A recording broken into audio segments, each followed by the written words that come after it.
Whatever the occasion, effortless elegance is right this way. Because Hilton brings you new ways to stay courtesy of the Nomad London. And it doesn't stop at award-winning dining in a space draped in velvet and illuminated by vintage chandeliers. No, this day goes beyond with unparalleled personalized service and attentive hospitality. Oh, and did we mention the Nomad London can be booked using your Hilton Honors points at Hilton.com? Hilton, for the stay. The First Lady of New York Radio, Joan Hamburg, entertaining and informative. Talk Radio 77 WABC. Welcome, everyone, to the Joan Hamburg Show. And I'm telling you, I had the best time with Andy Cohen's adventures with being the daddy of two kids, the Daddy Diaries, the year I grew up. Not me, Andy Cohen, has been released.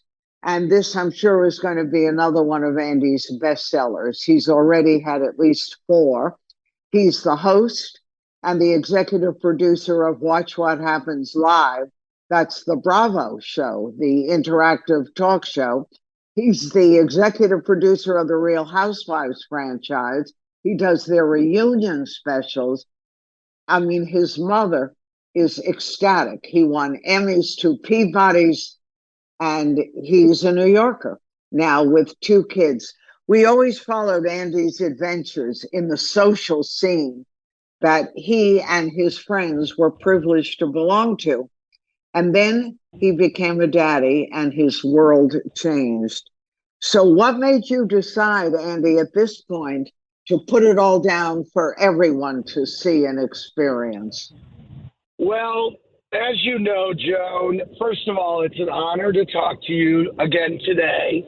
As you know, I love to overshare, and I had written 2 other diary books, which were big hits, and I had kind of put them aside thinking that I was done with that format, but my life had changed so much, and there was so much happening, and I thought, this is an interesting moment to explore being a single dad with a boy and a girl on the way, and she's born in the book, and I talk about how that really changed, my life, and I talk about raising 2 kids as a single dad, and it's been a wild ride, and I just wanted to share it with my readers, and I think that it's a very warts and all look at being a parent. And I think that's what people are really connecting with about the book. I'm not a big BSer, Joan. I kind of tell it like it is. And I think that I'm hearing from a lot of parents who like that about the book. Well, and also, Andy, you had the gift and have the gift of looking in at your life and really seeing what's going on. Most people don't do that. And to have the diary is really special because you don't have to go to the shrink every day. You can sit and talk into this diary and write and share it with all the rest. I'm reading it. I forgot what it was like when you have babies and young kids, and with all the joy, there's so much trauma. Who are you really during these 2 years, 3 years? Well, it's funny that you say that because I'm not in therapy currently, and I viewed when I wrote this book, I kind of viewed the diary as my therapist, because you really do need to look inward at your life in a way when you're keeping a diary and you're trying to confess everything that's going on. And it was quite therapeutic for me writing in the diary every day, so that I could kind of think about where I was and who I was and what kind of parent I was. And it was helpful. And at what point did you really get that your life was transformed and changed, and it looked like it wasn't going to be a going back situation, to the old Well, Andy. You were no yeah, I longer mean, the party Andy. yeah, I mean, I got that my first night that Ben joined me in the world, but it really hit home in August when I was out in Amagansett, and I had 3 weeks off from Watch What Happens Live, and I was out there with the kids, and I was like, this is great. I have a 3 week vacation with the kids.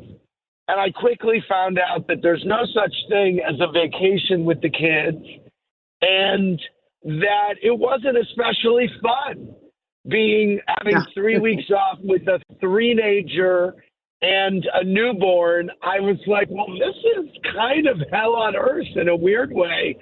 And so it really was a little bit of a reckoning for me where I said, wow, this is actually tougher than I ever imagined it would be. Right, because so many things started happening to you Yeah. even before the children, that it was a total departure from, I'm sure, a life that you had imagined, and it just kept happening. I mean, even your mom, I'm sure, amazed, like, my boy, look what's going on with my kid.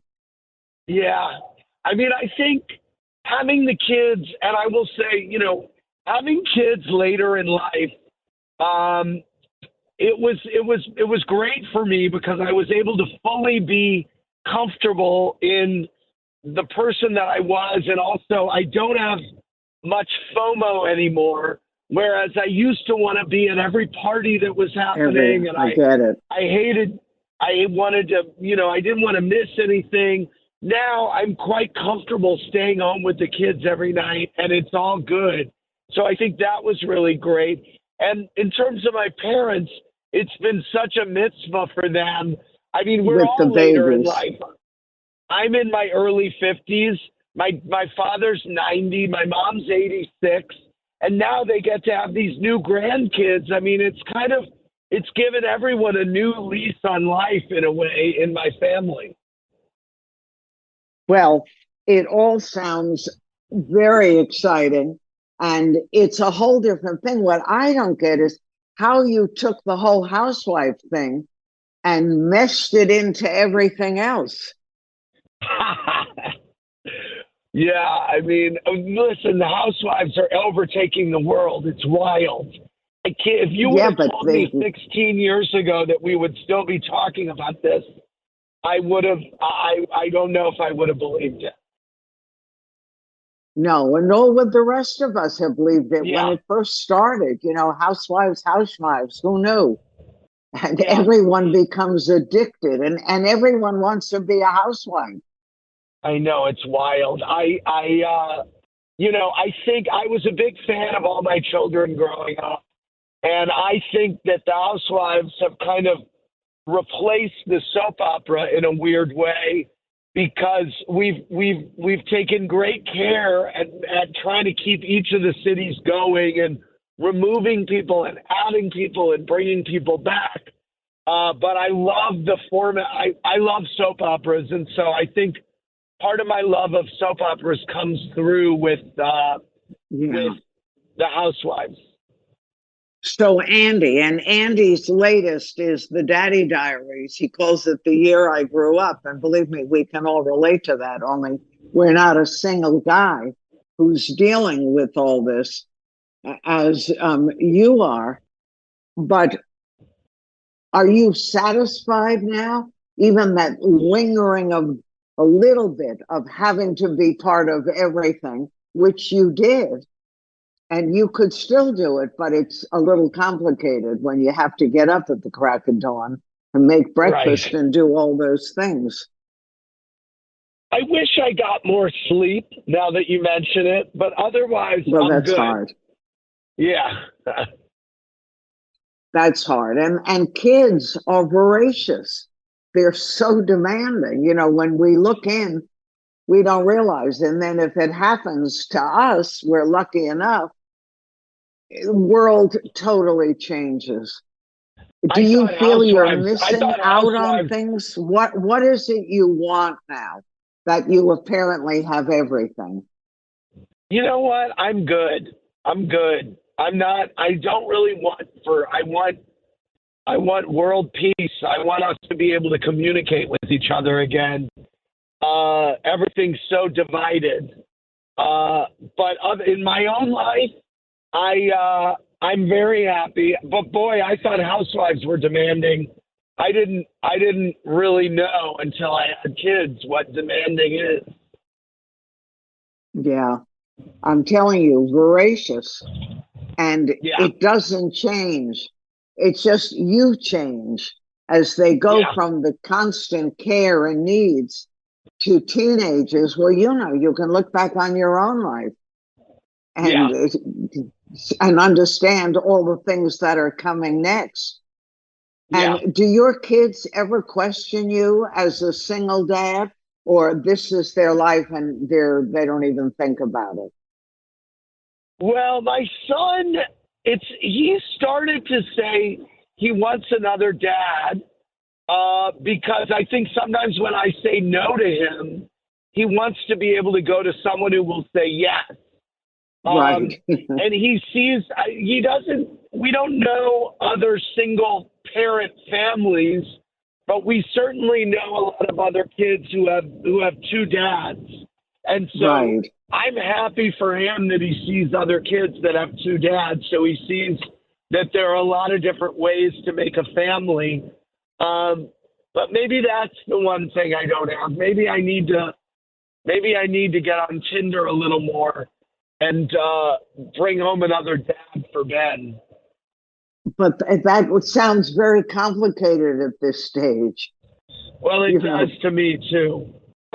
yeah, dealing with a whole other person and their needs, and plus the needs of these two kids. Is bringing up your daughter very different from what it was with Ben? Too soon to tell. I mean, she's only one, so besides, I'm learning a lot about vaginas. Well, things you never thought you'd have to I never deal with. contemplated. Yes. And is she easy?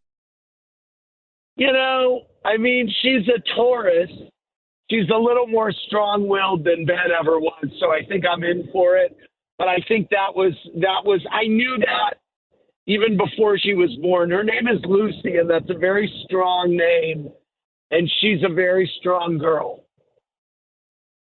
Well, that's good because you're not exactly a weak person. She's got to be I strong. like strong. Yeah, I like strong women. If you hadn't noticed.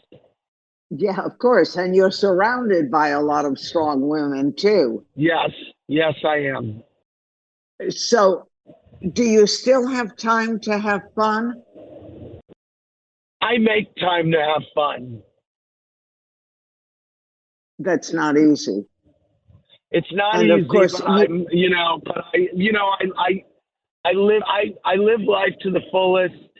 I think anyone who chooses to live in New York means that they are making the choice to participate in life and take it by the horns. And so that's what I do. And it is more complicated, but I like a challenge. well, always. Do you find, Andy, and I'm talking to Andy Cohen, whose latest reflects his life, the Daddy Diaries, and he calls it The Year I Grew Up. Do you find the city has changed in the last year or two? Not only you changing, but the surroundings. I do. I mean, I live in the West Village, which is a glorious place to live. But yeah, I mean, I think we got to get a handle on not only the cost of living here, but there are a lot of people with serious mental health issues who are not being looked after, and I don't know what the solution is, but something's got to give. And like what? And who's Well, going to make it happen? that's a good question. I mean, I wish there was some. Didn't Mayor? I mean, I thought I was a fan of Mayor Bloomberg The Well, city who really wasn't? ran under him. And I wonder if there's some Bloomberg protege that can appear and help us. Well, we definitely need that. We need Bloomberg to say, I'm bored with my regular I know, but successful life. I don't think that's going to happen. No, I know it's No. wishful, and it's everyone wants that across Yeah. the gamut of New Yorkers. But you're right, we're not going to get that. No. It's too hard. So, Yeah. it's crazy, but do you ever think of politics in your future? I do not. I do not. I mean, I look at some of these idiots that are running and some of these, people, some just terrible people. And it makes me think, gee, if these idiots can get in there, well, I certainly could. But it's not really the life that I'm looking at. I think I'm better suited where I am. Yeah, well, you're in a very good place. And Thank you. when you do look ahead, is there anything that you are not involved in now that you wish you could be? I don't think so. I think being engaged with my children is really where all my extra focus, will be. Professionally, I love everything I'm doing, and it brings me great joy. And so, I don't want to look a gift horse in the mouth. Dianu, Right. Joan. I It would do. have been enough. Right. No, it's all good, and it's still evolving because you've got Yes, two little kids who are evolving, and you've got to go with them and change. exactly. When you take them to school, or your daughter's too little now, but do you get involved in that life with the Yeah, parents, or it's in a yeah. separate category? No, I do. I do. I do. And he likes that you deal with all the play Oh dates and all yeah. that Oh stuff? yeah, yeah. No, he loves. Yeah, he loves having me around. He loves me, and as a single parent, I have that responsibility. I mean, every parent does, but as a single parent, I want him to know that I'm there. Right. And of course, you were lucky because you have dear friends who were sharing your experience, who are also single parents, single guys, and are bringing up kids. Does that make it easier for you because you've got a sympathetic ear from a few sources so you can really have a Yes, helping hand if it happens? yes, it definitely does. Oh, I have a great network, and I have some of my oldest friends. I have a great group of old friends who I rely on, and who one of my old girlfriends is with Ben right now at the playground, and I want him to have a lot of strong women in his life too, because I had a very strong mom. I have a very strong mom, and so that's really important to me. Without question. But Yeah, that's going to happen because that's the world you tend to be in. And you yeah, can be, without even the mom, the very strong dad. And they're getting yeah, that. So do yeah. they fight or get along, the two of them? They get along. They get along. Yeah. Well, you're doing a lot of good things and a lot of interesting things. I got a big kick out of the Daddy Diaries. And of course, my experience was totally different, but I still remember how hard it was when you're even working all the time. And even if there is someone else, to deal with life and with growing kids who want you as much as they can. I mean, you describe when you have to go on a trip or something, how angry your little boy gets. And he just wants his dad. Yeah, yeah. You bet. You bet. Well, It all sounds good. I thank you, Andy. Continued success, and I look forward to talking to you again. You too, Joan. Enjoy. Thanks for having me. Anytime. I love talking to you. I'm Joan Hamburg, and you're listening to WABC, and you're going to get a big kick out of Andy Cohen, who has experienced so many different lives in the great city of New York, and it could be yours. So read the book and enjoy. Stay tuned. There's lots more ahead.